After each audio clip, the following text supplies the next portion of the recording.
Genel meselelerle alakalı değerli arkadaşlar, biliyorsunuz bir af meselesi gündemde. Seçimlerden hemen önce Milliyetçi Hareket Partisi Genel Başkanı Sayın Devlet Bahçeli ülkede bir affa ihtiyaç olduğunu, dolayısıyla bir affın çıkması gerektiğini ifade etti. Biz de zaman zaman meseleyle alakalı hususları gündeme getiriyoruz, görüşlerimizi. Seçimden hemen sonra da geçtiğimiz gün Sayın Bahçeli tekrar bunu ifade etti. İktidar partisi ise artık Cumhurbaşkanlığı kabinesi diyelim, bu konuyla alakalı gündemlerinde bir affın olmadığını ifade ettiler. Bu vesileyle biz affa yönelik görüş ve değerlendirmelerimizi dile getirmek istiyoruz. Değerli arkadaşlar, bizim affa yönelik ilkesel yaklaşımımız, devlet eğer bir af çıkaracaksa kendisine karşı işlenen suçları affetme yetkisine sahiptir. Yani bu anlamda siyasi olarak nitelendirdiğimiz kendisine karşı işlenmiş suçları affetme yetkisine sahiptir. Bir başkasının bir başkasıyla ilgili işlemiş olduğu suçun affedilme yetkisi devlete ait değil, mağdur olan insanlara aittir. Bizim ilkesel olarak yaklaşımımız bu şekildedir. Eğer söz konusu olan başka insanların başkalarına karşı olan suçlarla alakalı affı ise o konuda mağdur aile, kişi ya da kurumun yetkili kılınması gerekmektedir. Devletin belirlediği, belki sivil toplum kuruluşlarının da işin içerisine girdiği, onların o mağduriyetini tazmin etme ya da diyetini ödeme şeklinde makul ölçüler içerisinde hem inançtan hem de örfi hukuktan kaynaklanan bu teamüller uygulanırsa o zaman af ifadesi maşeri vicdanı yaralamaz. Toplumsal vicdanı yaralamaz. Çünkü malumunuz bir insan aşırı derecede mağdur edilmişse, hele üzülerek belirtelim, kan davalarının yani bitmese de çok fazla olmasa da hala var olduğu bizim bölgemizde bir insanın yakını tarafından öldürülen bir insanın yakını devlet onu affettiği zaman bunu kendisi için çok ağır bir durum olarak görüyor ve Allah muhafaza etsin ihkak-ı hak olarak adlandırılabilecek kendi yöntemle cezalandırma usullerine giriyor ki burada af toplumdaki beklentiyi karşılamamış oluyor. Bir diğer husus ise özellikle devletten bakan yönü, biliyorsunuz değerli arkadaşlar, yakın geçmişte üzülerek belirtelim, devlet terör örgütleri tarafından neredeyse yönetilir hale gelmişti. Hem FETÖ olarak ifade edilen Fethullahçı terör örgütü hem de Ergenekon terör örgütü olarak devletin kayıtlarına geçen ya da 28 Şubatçı zihniyet, darbeci gelenekler devletin idaresinde etkili olmuşlardı. Ve bu örgütlere yönelik operasyonlar yapıldı devlet güçleri tarafından, hakim ve savcılar cezaevine atıldı. Şu anda da yapmış olduğumuz tespitlere göre FETÖ mensubu olduğu gerekçesiyle mevcut hakim ve savcıların 1/3 yargılanarak mahkum edilmiş ve cezaevine atılmış. Dolayısıyla burada çok ciddi sosyal bir durum söz konusudur. 1/3 hakim ve savcıların cezaevinde olduğu bir zamanda, bir vasatta bu hakim ve savcıların almış olduğu kararların ne kadar adil olabileceğini evet sizler aracılığıyla toplumun insafına bırakıyoruz. Dolayısıyla böyle bir durum varsa o zaman devlete karşı işlenmiş suçlar olarak ifadesini bulunan gerek düşünce suçları, siyasi suçlarda evet devletin bu hususu göz önünde bulundurarak en azından yeniden yargılamayı gündeme getirmesi, bu insanlara yönelik özellikle 28 Şubat ve FETÖ yargısının mağduru olan kesimlere yönelik mutlaka bir düzenleme yapması gerekiyor. Artık bunun adı af olmaz. Çünkü bu insanlar mağdur edilmiş. Bunun yerine iade-i itibar ya da hak iadesinin yapılması gerekiyor. Bizim ilkesel anlamda af meselesine yaklaşımımız bu şekildedir değerli arkadaşlar. Hüdapar olarak bizler de yerel seçimlere parti olarak girme noktasında bütün hazırlıklarımızı tamamlamışız. Bu yönde tabanımızla yapmış olduğumuz istişarede bu yöndedir. Ancak hangi usullerde, nerelerde gireceğimiz, nasıl ve ne şekilde seçimlere gireceğimizle alakalı istişarelerimiz kesinlik kazandığında bunların ayrıntılarını da yine siz değerli basın mensuplarıyla paylaşacağız. Ancak seçimlere parti olarak girme noktasındaki hazırlık ve tabandan gelen taleplerimizin olduğunu ve bizim de bu yönde hazırlık yaptığımızı ifade edebilirim. Sayın Cumhurbaşkanı geçtiğimiz günlerde 100 günlük eylem planı açıklamıştı değerli arkadaşlar. Bunların bir kısmını önemsemekle birlikte bir kısmının eksik olduğunu özellikle ifade etmek istiyoruz. Hele hele bizim 16 Nisan'da referandumuna destek vermemizin ana gerekçesi olan darbe ürünü anayasasının değiştirilmesi hususunda tek bir cümlenin bulunmamasını çok büyük bir eksiklik olarak değerlendiriyoruz.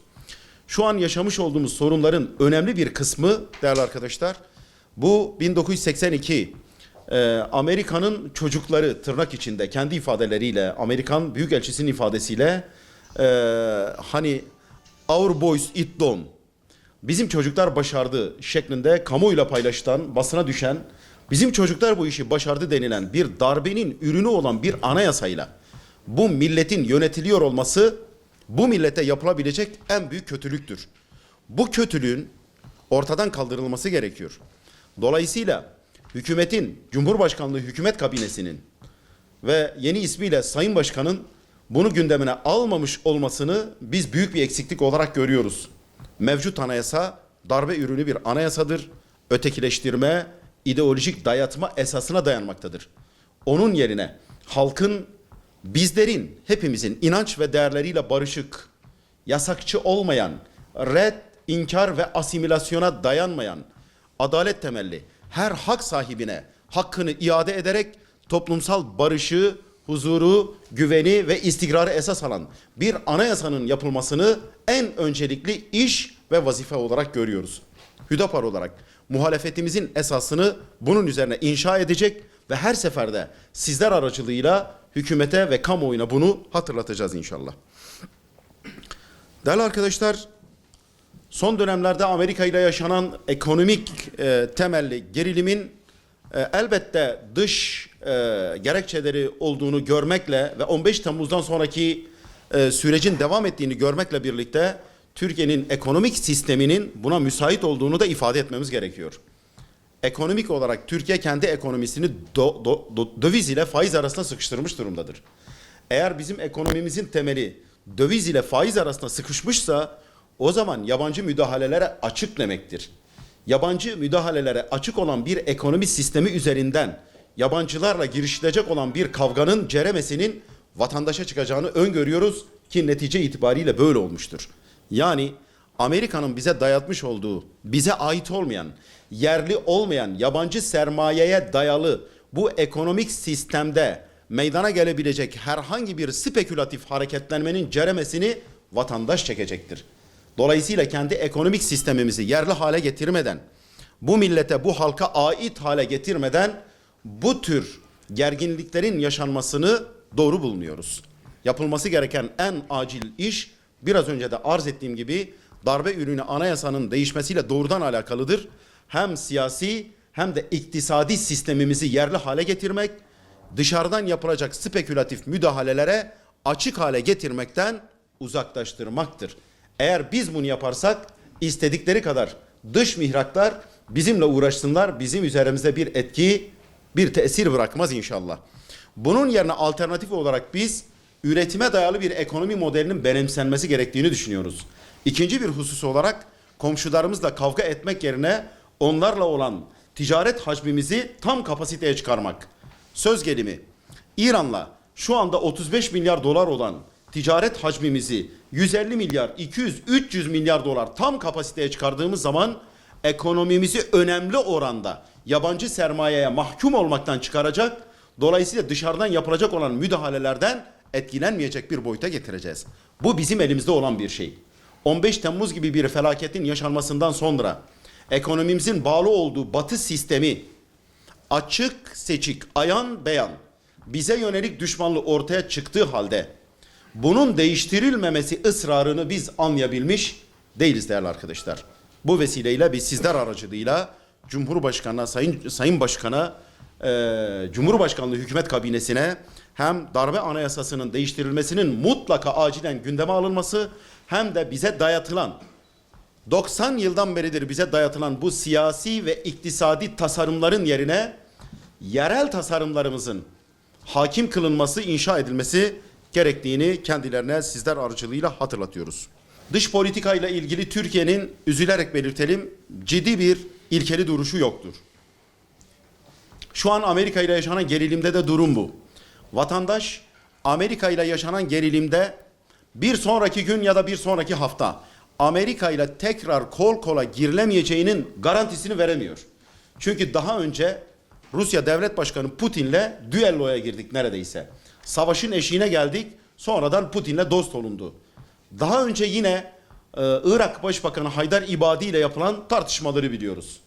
En sonda Irak Kürdistan bölgesindeki referandumla alakalı Sayın Barzani'ye yönelik hükümetin ortaya koymuş olduğu anlayış ortada. Ama gelinen aşamada hem Sayın Neçirvan Barzani'nin AK Parti kongresine davet edilmiş olması hem de kavgaya tutuştuğumuz insanlarla tekrar dost ve arkadaş olunması şu anda Amerika ile yaşanan gerilimden sonra bir dostun olmayacağının garantisi de kamuoyu ve millet tarafından görülmüyor. Dolayısıyla dış politikada bir istikrarın olması gerekiyor. Bir noktamızın, sabit bir noktamızın olması gerekiyor. Biz dış politikada bu ilkeli duruşun sergilenmemesini Hüdapar olarak büyük bir eksiklik olarak görüyoruz. Bundan hareketle yanı başımızda en fazla ceremesinin Urfaların çektiği bu Suriye meselesinin daha önceki süreçlerde de ifade ettiğimiz şekliyle mutlaka siyasi olarak çözümlenmesi ve barışla noktalanması gerektiğini düşünüyoruz.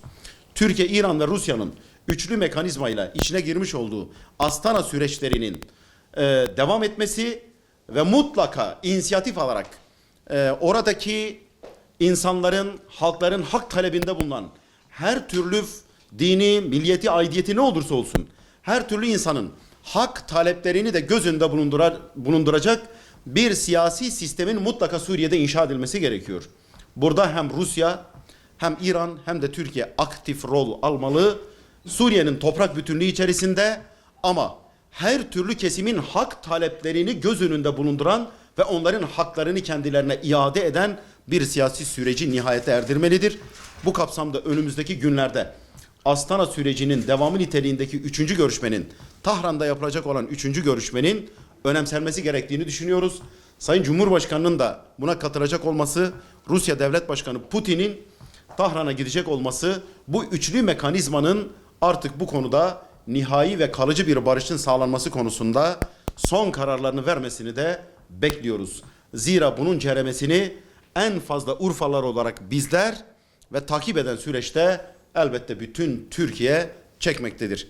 Bunun en fazla bedelini ödeyen de bizatihi Suriye'nin gerçekten halkıdır. Her kesim bundan etkilenmiş, milyonlarca belki yüz binlerce insan hayatını kaybetmiş, milyonlarca insan muhacir duruma düşmüş ve insanları şereflerini ve itibarlarını kaybederek kendi memleketlerinde asil insanlar konumundayken hep beraber müşahede ediyoruz. Dileci konumuna düşmüşlerdir. Bu trajedinin bir an önce sona erdirilmesi gerekiyor. Her türlü yaşanmışlığa rağmen bunun siyasi olarak çözülmesinden başka bir seçenek biz bilmiyor ve tanımıyoruz.